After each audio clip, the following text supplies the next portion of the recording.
त्याग से निरंतर शांति का, उस परमात्मा रस का अनुभव होता है। भोग में रोग का भय है, भरतरी ने अनुभव किया। कुल में क्षति का भय, धन में राजा का भय, इनकम टैक्स का भय, मौन में दीनता का भय, बल में शत्रु का भय, रूप में बुढ़ापे का भय, शास्त्र में वाद विवाद का भय, गुण में दुष्ट का भय, और शरीर के सिर पर मृत्यु का भय नाच रहा है। सुखी वो है जो सबसे वैराग्य करता है। श्रीमद् भागवत में भी आया, गोकर्ण कहता है अपने पिता को कि पिताजी अब संसार से वैराग्य करो, बेटों का क्या होगा, उसका क्या होगा, इस चक्कर से निकल जाओ तुम। हम हमारा प्रारब्ध लेकर आए हैं, अगले जन्म में किसी के बेटे थे।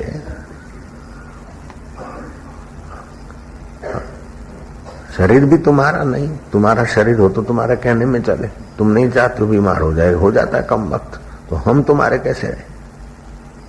ये तो मोह ममता है, बेटा मेरा है, फलाना मेरा है, फलाना मेरा है, कोई किसी का नहीं, एक रब ही अपना है, बाकी सब धोखा है।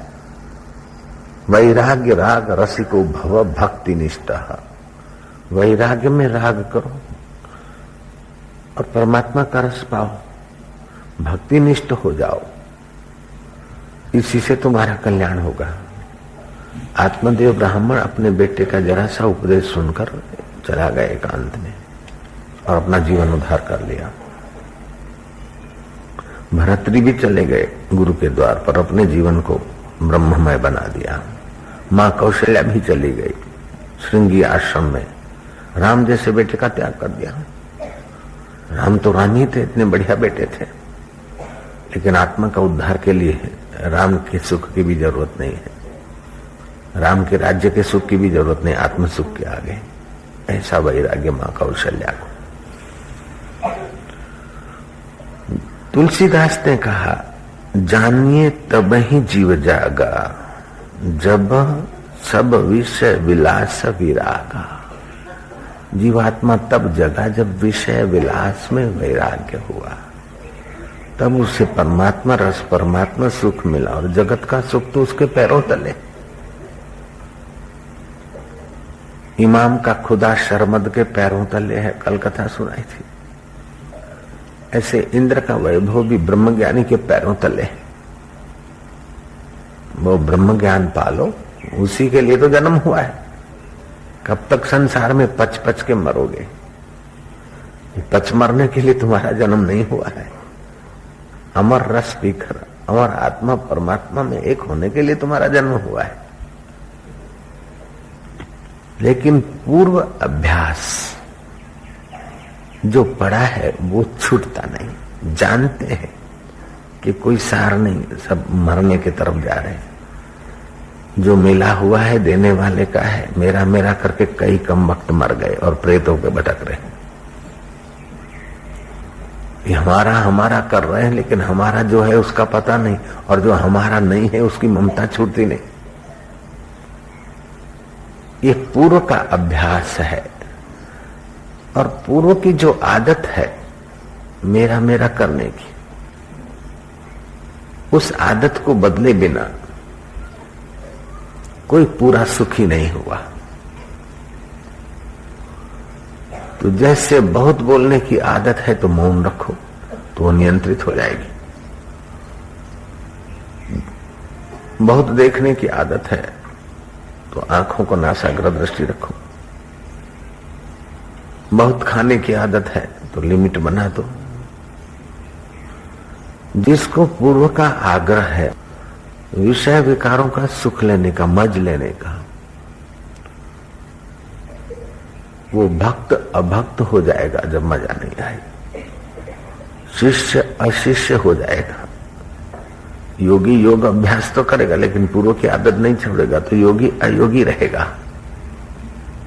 वो भक्त अभक्त रह जाएगा। भक्ति तो करता है लेकिन भक्ति का जो सुख, सामर्थ्य और अनुभव होना चाहिए उसको नहीं होगा, क्योंकि पूर्व का अभ्यास छोड़ा नहीं उसने।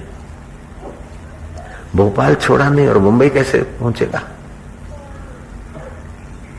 घर छोड़ा नहीं तो आश्रम में कैसे पहुंचेगा? तो जहां जाना है वहां का अभ्यास करना चाहिए, और जहां जाना है तो उस जगह से चलना भी पड़ेगा।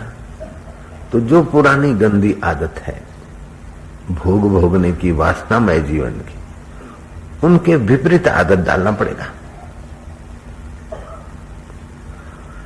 तो तुच्छ आदत को निकालने के लिए बढ़िया आदत डालना पड़ेगा। गपशप लगाने की आदत है तो फिर कीर्तन करो, जप करो। इधर उधर फालतू सुनने की आदत है तो हरि चर्चा सुनो। पैरों में पद्म है, चक्कर है, घूमने की भटकने की आदत है तो चलो परिक्रमा करो ठाकुर जी के मंदिर को, बड़ को परिक्रमा करो। तो अशुद्ध आदत मिटाने के तरफ जब तक हम सावधानी से नहीं चलेंगे और शुद्ध आदत भरने का अभ्यास नहीं करेंगे,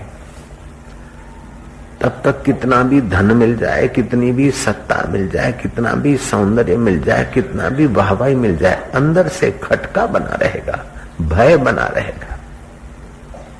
नानक जी ने ठीक कहा, निर्भव जपो सकल पौ मिटे, संत कृपाते प्राणी छुट्टे। उस निर्भव निर्गुण निराकार को जपो जो अमर आत्मा है, जहां मौत की भी दाल नहीं गलती, जहां कोई दुख का लेश नहीं है, जहां भय का भ भी नहीं है, जहां चिंता का च भी नहीं है, जहां क्लेश का क भी नहीं है, जहां मुसीबत का मोह भी नहीं है, जहां फिकर का फ भी नहीं है, उस अकाल पुरुष को, उस आत्मा को, उस परब्रह्म परमात्मा को, अपने असली स्वभाव को सुमरण करो। नहीं तो भगवान साथ में रहेंगे कृष्ण, तभी भी अर्जुन किम कर्तव्य मूड हो सकता है। रथ के सारथी बने हैं कृष्ण, फिर भी अर्जुन भयभीत हो रहा है विराट रूप देखकर। जब अर्जुन ने सुना और फिर मनन करके उस बात को पकड़ लिया तो वही अर्जुन शोक रहित हो गया, भय रहित हो गया, चिंता रहित हो गया, बंधन रहित हो गया और अपना कर्तव्य का निर्वाह किया निर्लेप ब्रह्मज्ञानी होकर।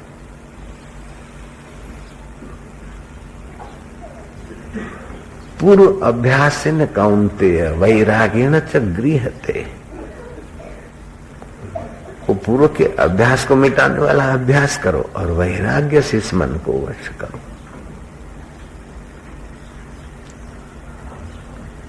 जो गंदी आदत है उसकी विपरीत करो।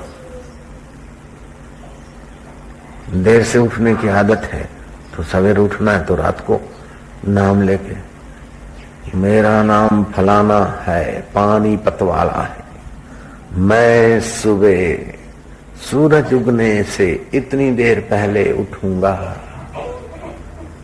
बहुत नींद की आदत है, आसन प्राणायाम करो, लिमिट में लाओ नींद। लेकिन बहुत जगने की आदत है तो नींद भी चाहिए शरीर को 6 घंटे। 6 घंटे तो आराम से सोऊंगा, चाहे जो हो जाए, फिकर फेंक कुएं में।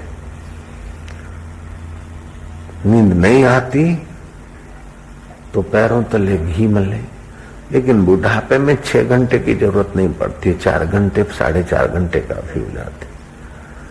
जो श्रम करते जवानी उनको 6 घंटे, बालक को रोगी को 8 घंटे।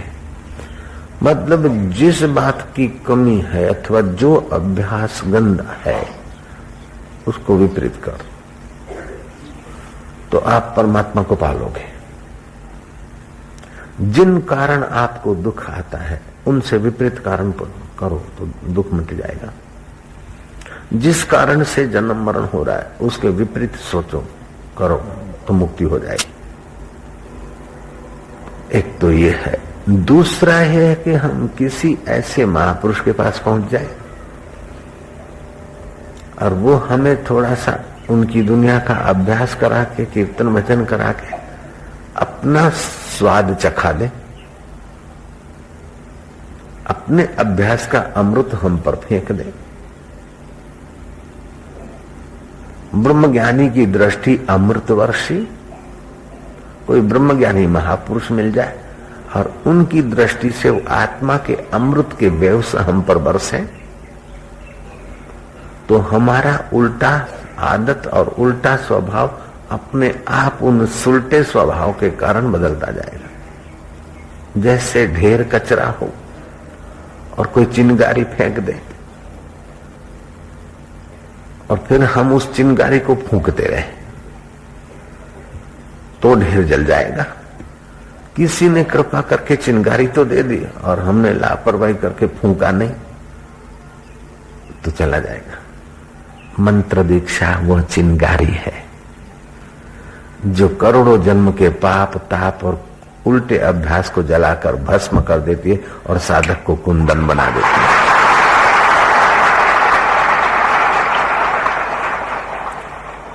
भगवान शंकर ने कहा, गुरु मंत्रो मुखे यस्य तस्य सिद्ध्यंति ना अन्यथा। गुरु मंत्रो मुखे यस्य तस्य सिद्ध्यंति ना अन्यथा।